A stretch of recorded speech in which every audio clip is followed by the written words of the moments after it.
Hi guys, welcome back to the channel. So again, I am joined by Louise. I've managed to get some time in a very busy schedule to come on and talk to us again by something I really am interested in, and I think it will benefit a lot of riders out there.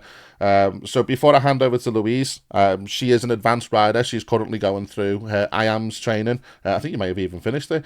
But what we wanted to do is kind of explain what Louise has learned and how it has made her a better rider overall. And it's really interesting to me as I'm only just entering really a year into the world of riding. So yeah, Louise, take it away. Hi, Chris. Well, I thought I'd just uh, come on my little soapbox to have a chat with you about doing advanced riding skills and what a difference it's made to me. So, I passed my CBT maybe 3 years ago, 3 years ago, and I passed my full bike test last June. Um, and although I've been out on lots of ride outs with guys that we work with, motorbiking groups that I'm involved with, I was still conscious that I could be a better rider and what I could do to make myself a better rider and safer on the road. And in conjunction with volunteering for the local blood bike group, I have been on various bike safe courses with the police. They're brilliant. Biker down things. I've done an enhanced riding scheme where you go out with a DVSA tester and they just check to make sure you're not doing anything overtly dangerous. But I was interested in becoming a blood bike rider. And to do that, you have to have an advanced riding qualification. So you could do IAM or you could do ROSPA. Um, in my case, I chose to do IAM, and so I have been working on that over the last maybe 6 months. No, I think I rolled for it about 6 months ago, but the whole course can take 6 to 8 weeks depending upon your level. And I thought initially that I might be at a disadvantage because I'm such a new rider, but apparently that's quite a good thing because you haven't picked up any bad habits yet. And so you're coming straight from riding school and you're still open to learning how to do stuff. And so I've found that actually I've picked up stuff really well and it has been so interesting. It has changed my riding completely. Road positioning, what gear you should be in, what your revs should be looking like. All of this was like completely new to me. Even like different feet on the floor, putting your it's like I look like I'm doing river dance at every set of traffic lights I go to. But it's just increased so much my knowledge of how my bike works, how it's going to respond to different situations, um, how to look out for other cars and stuff around me, how to make myself safer with your safety bubble, being really strict with my lifesavers, always checking your blind spots, knowing where the cars are on the road and what they're about to do. Even things like, which I thought was a really real life eye opener because I never really thought about it before. If you're coming down, if you're coming on a road and you've seen that the speed limit is going to change and going to go down, I would normally have braked using my engine because having been a car driver for so long in a manual car, then I'm just used to doing that.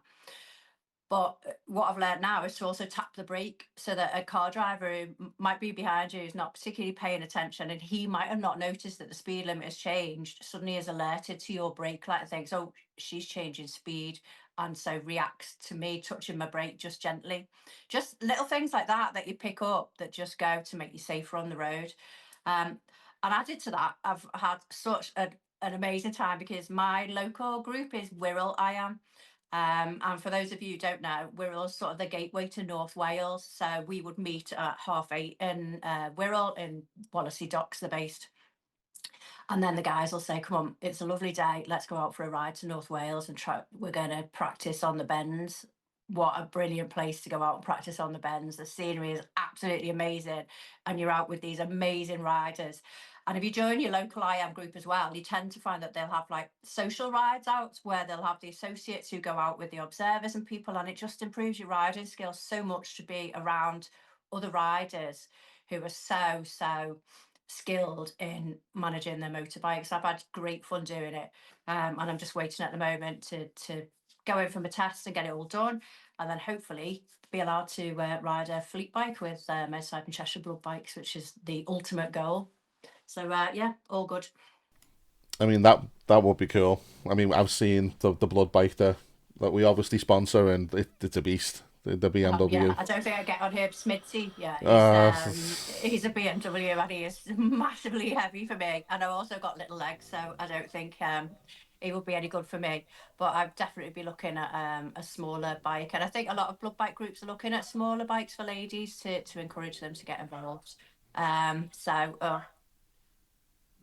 Sorry, we're being interrupted by the dog barking. mine's currently asleep. Yeah. First world problems, but yeah, I'd recommend doing I am or Rosper to anybody at all who wants to get involved. I mean, I didn't even think when you were saying about your engine braking before, because I mean, even just being a learner and things, I've been told by people that engine braking is something that you should be doing anyway, and it is. Yeah, You can yeah, do it. it makes a smoother ride. Yeah, But the problem with it is that people around you and behind you don't know what you're doing. Which is why you need to make sure you're at least touching those brakes so people can anticipate that you're slowing down. I didn't even think of that when now it's such an obvious thing to potentially do, but I mean, since I mean, yes, I'm still only on a 125, but the one that I have now is it's basically pushes the limits. It's bang on the line of what I can have. So there Yeah, is a little bit more power. It's a little bit more torquey, and I've noticed off the mark it's a lot quicker.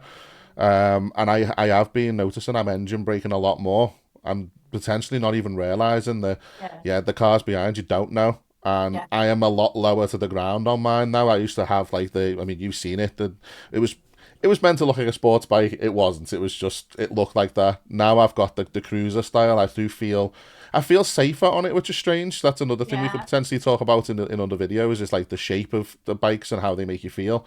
I feel a lot more secure on this. It's heavier.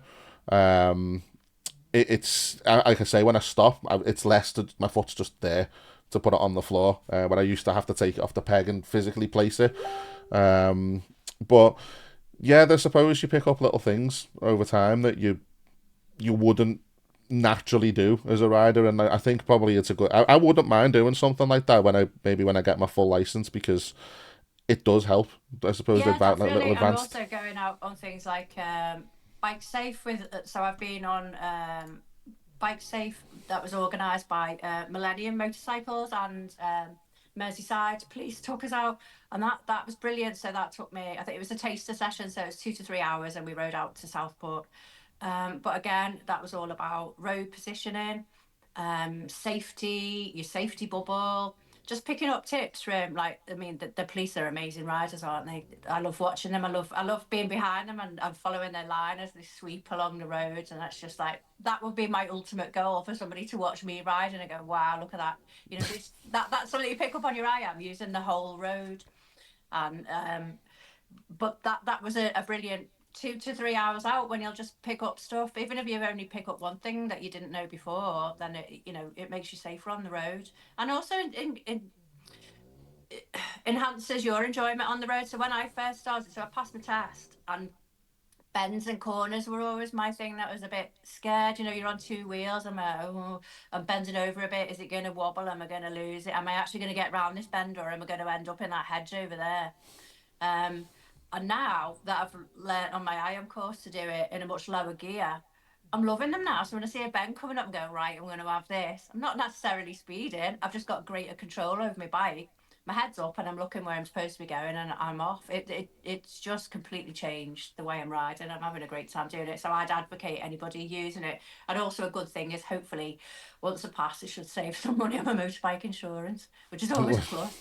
Yeah, you'd like to think so. I mean, I didn't realize, to be fair. I thought, with what you do with the blood bikes and things, I thought that was just a requirement and only something that someone training to be one could do. But the fact that it's open to any rider is great. No, anybody can get in touch. If you go online and have a look at your local I am Road Smart. If you look at their website, they'll show you where your local group is and get in touch, and then a rider from there will get in touch, and you meet up with them and see. There's lots of different groups and they work differently. So if you go to one and it's not necessarily for you, you don't necessarily gel with everybody you come across. Then you can move to a different one. But I would thoroughly recommend it, because I'm having great fun doing it, and hopefully it'll make me a better rider when I've finished it all up. Yeah, I mean, great. It's definitely something I think I will look into. My confidence is back now after, because I mean, like I said in previous videos, I've come off in the past. Again, no fault of my own. the confidence did go for the first couple of times, especially when I got the replacement bike. I just didn't want to get back on it really. I've still not been down the road on that side of the road where the accident happened. I've been down it in a car, and I Mhm. think I'd be completely fine riding it now. But I suppose for confidence and being able to, I imagine with advanced things, there's so many little extra things that you've already touched on there. If such an accident situation was about to happen, you could do this to get out the way, or that, or you'd know to do this, and it just gives you that little bit of extra, knowledge, Yeah, I well, I think, suppose. yeah, anything you can do to make yourself safer on the road. I mean, that's not to say that any. I mean, we know working where we do how quickly these accidents happen, and quite often they're not the fault of the rider, and there's Mm, not much you can do to get out of that situation. But anything that we can do to protect ourselves just helps us be a bit safer on the roads, doesn't it? So I definitely advocate doing an advanced riding qualification. I am ROSPA. Lots of people do them, so get in touch with them and keep yourself safer on the road. brilliant. Well, thank you very much again for your time. Again, I always say in these videos, I know how busy you are, so yeah, we were to get No you for problem. about 10-15 minutes. Yeah, cool. Right. Right, I will speak to you soon. Yeah. Thanks, Chris. Bye now. Ride Thanks. Bye, safe. everyone. Bye. Bye.